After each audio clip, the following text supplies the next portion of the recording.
ఈ ఇద్దరు ఒకే సామాజిక వర్గానికి చెందినవారుగా ఉన్న రెండు పార్టీలకు చెందిన నేతలుగా ఉన్నారు. ఏపీలో చూస్తే వైసీపీ టీడీపీల మధ్య అగ్గి రాజుకున్న పరిస్థితి నెలకొని ఉంది. వివరాల్లోకి వెళ్తే ముద్రగడ పద్మనాభం వైసీపీలో కీలక నేతగా ఉన్నారు. ఆ పార్టీ రాజకీయ వ్యవహారాల కమిటీ మెంబర్గా వ్యవహరిస్తున్నారు. ఇక నిమ్మకాయల చిన్నరాజప్ప గత టీడీపీ హయాంలో హోంమంత్రిగా చేశారు. 2019లో వైసీపీ వేవ్ని సైతం తట్టుకొని గెలిచారు. 2024 ఎన్నికల్లో మళ్ళీ గెలిచిన ప్రస్తుతం ఆయన ఎమ్మెల్యేగానే కొనసాగుతున్నారు. మంత్రి పదవులు ఏవీ దక్కలేదు. ఇదిలా ఉంటే ముద్రగడ ఆదివారం నేరుగా నిమ్మకాయల చిన్నరాజప్ప ఇంటికి వెళ్ళి ఆయనతో భేటీ కావడం రాజకీయంగా సంచలనంగా మారింది. ఈ ఇద్దరు ఒకే సామాజిక వర్గానికి చెందినవారుగా ఉన్న రెండు పార్టీలకు చెందిన నేతలుగా ఉన్నారు.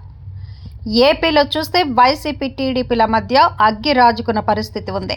దాంతో ఎవరితో ఎవరు కలవాలని అనుకున్నా ఇబ్బందిగా మారుతోంది. గతంలో మాదిరిగా ఇతర పార్టీల నేతల ఇళ్లకు వెళ్ళి మాట్లాడుకోవడం, మంతనాలు చేయడాలు పూర్తిగా తగ్గిపోయాయి. దాంతో ముద్రగడ వంటి ఒక కీలక నేత నేరుగా టీడీపీ కీలక నేతను కలవడానికి అంతా తలో విధంగా చూస్తున్నారని అంటున్నారు.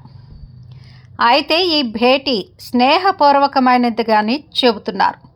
గత ఏడాది ముద్రగడ తీవ్ర అస్వస్థతకు గురి అయ్యి ఆసుపత్రి పాలు అయ్యారు.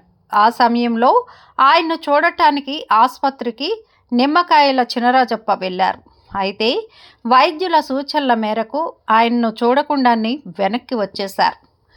తనను చూడాలని వచ్చిన నిమ్మకాయల చిన్నరాజప్పను ఆసుపత్రి నుంచి బయటకు వచ్చి ఆరోగ్యం కుదుటపడిన తర్వాత ముద్రగడ తానే వెళ్ళి కలవాలని అనుకున్నారట. అయితే అది ఎన్నాళ్లకు వీలు పడిందని అంటున్నారు. దాంతో ఇది కేవలం ఒక సాధారణ భేటీగానే చూస్తున్నారు. ఇదిలా ఉంటే 2024 ఎన్నికల ముందు వైసీపీలో చేరిన ముద్రగడ కూటమిని ఓడించినందుకు తీవ్రంగా ప్రయత్నించారు. పిఠాపురంలో పవన్ కళ్యాణ్ని ఎమ్మెల్యే కానియను అని శపథం కూడా పట్టారు. అక్కడ వైసీపీ అభ్యర్థిగా పోటీలో ఉన్న వంగ గీతకు ప్రచారం కూడా చేశారు. ఒకవేళ వైసీపీ ఓడిపోతే తన పేరుని పద్మనాభరెడ్డిగా మార్చుకుంటానని కూడా చెప్పి మరీ ఆ విధంగానే మార్చుకున్నారు కూడా. మొత్తానికి కూటమికి గట్టి ప్రత్యర్థిగా ఉన్న ముద్రగడ టీడీపీ సీనియర్ నేత మాజీ హోంమంత్రిని కలవడం అంటే రాజకీయంగా విశేషమని చెప్తున్నారు రాజకీయ విశ్లేషకులు.